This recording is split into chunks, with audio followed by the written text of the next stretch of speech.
Hey, so what I'm going to go over today is how to clean your living water by Vollara. So what we have here, I just want to show you the setup first.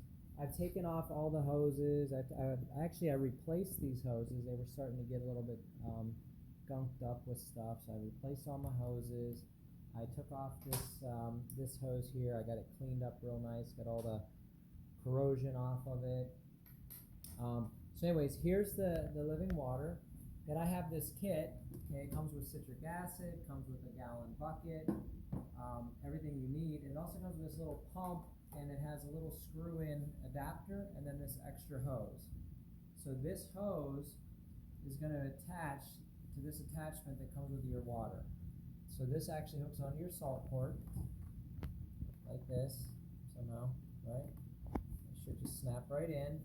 Then this will go into that, just like that. Okay, so I'm going to go ahead and get this thing all set up, and then we'll go on to the next phase.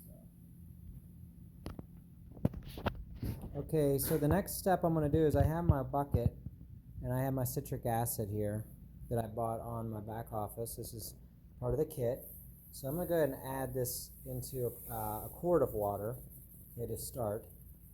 So I put that into a quart of water. And then I'm going to go ahead and take a spoon and I'm going to mix it up a little bit. Here's my spoon. The reason why I did it like this is because I don't want it splashing all around with all that citric acid, right? So normally if you're using citric acid, basically what is citric acid? It's like vitamin C, right? But it's great for cleaning. But you can't really ingest this much and could cause eye irritation and different things like that. So I don't want it splashing around in my face. So I'm going to go ahead and mix it. Then I take my other 2 quarts of water here and I'm going to go ahead and just add it in to this. So now it's mixed up really good. Okay, one other thing I did was when I took out this salt port, I actually took this tube out of there.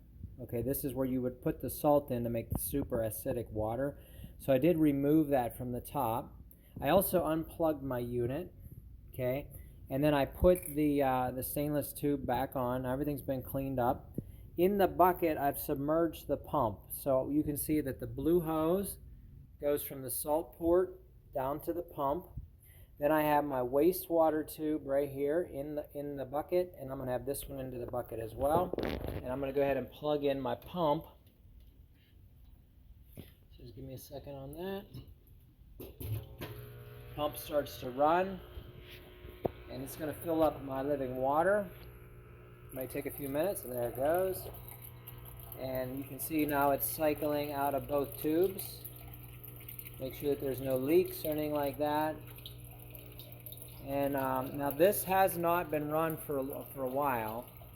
And so I have the old filters in there. And what I'm going to do is I'm going to clean the machine, and then I'm going to replace the filters as well. So this is going to be like a brand new living water when I'm all done with it. Okay, I just finished up 1 hour cycle. As you can see, it is the water is actually kind of greenish yellow. So obviously I need it cleaned. So next I'm going to disconnect the salt port.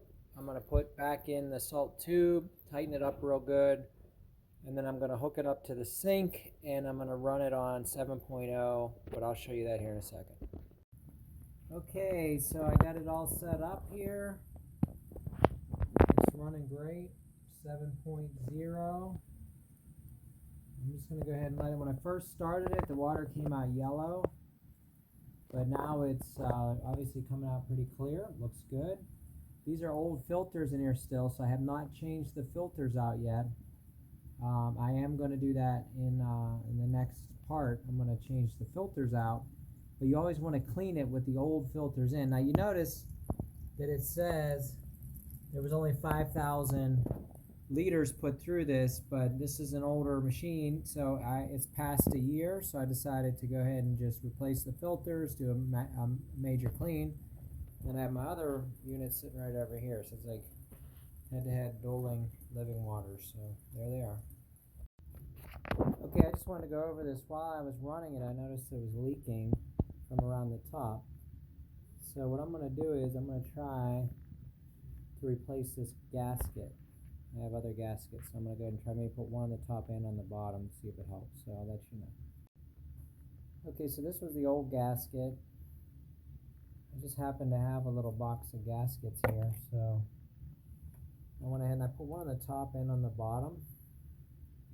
Got two brand new gaskets on there, and we'll see if it helps or not. So I'm just going to go ahead and snap that back on. Okay, so I went ahead, I actually put two on, but what I realized is the bottom one is actually for the clip.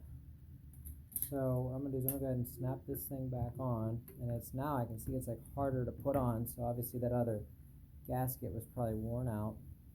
Now this thing here is going to go ahead and clip on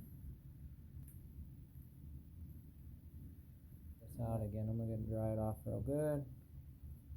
Put the flow back on to so now I'm running about 2.9. Okay, so what I did was I went ahead and replaced the gasket on the top. I'm running at about 2.9. Dried everything off, and it looks like it's staying dry. So that was a pretty simple fix. It was a gasket, and then this bottom, I only needed a one gasket, and it looks like this bottom piece I might have stretched it out a little too much, but nothing a little super glue won't be able to fix if I need it to. So that holds that in place, but yeah, look at that, no, completely dry. Now let's go ahead and run it through here. That's a 10. Let's bring it up to number 10 there, make sure everything's working good. You can see my flow rate at 2.9. So I've got the 10 good, and I'm going to go down to super. Works great on super, good on 10. And I like to run mine at like a 9.5. Very quickly to 9.5. So everything's working good. Okay, so next I'm going to do is I'm going to go ahead and change out the filters and then reset the life. So there you have it. Actually, let me just go ahead and reset the life of it now. So I'm going to shut it off. I'm going to push function. Move this out of the way here. And then I'm going to push function. I'm going to push set, minus, and then function again. And there it goes. So now we're back to 0. I'm going to go ahead and get rid of these two filters that are in here. And then change those out, and I'll be good to go. Okay, so I went ahead and removed those two old filters. You see down in there, I'm going to dry that up real good. Okay, so here's the two filters I purchased. I have number one, I changed to an ion resin filter. And this is going to replace my activated carbon filter. And this is because of in Florida we have a lot of particulate, minerals in the water. So this is going to help eliminate some of that. And then the calcium sulfate filter I'm putting in as my number 2 filter as usual. So I just decided to change my filters out to an ion resin filter and a calcium obviously the calcium sulfate filter. Okay, so here we go. I got the number 1 and 2. Got the number 1 and the number 2 filter has been replaced. The system has been cycled. So the next thing I'm going to do is whenever I hook this up, I'm going to run water through the filters with no power for a few minutes just to clean out the filters, get any of that new filter residue out, and then I'm going to go ahead and plug it back in and start running it again. So the first set I'm just going to run with no power.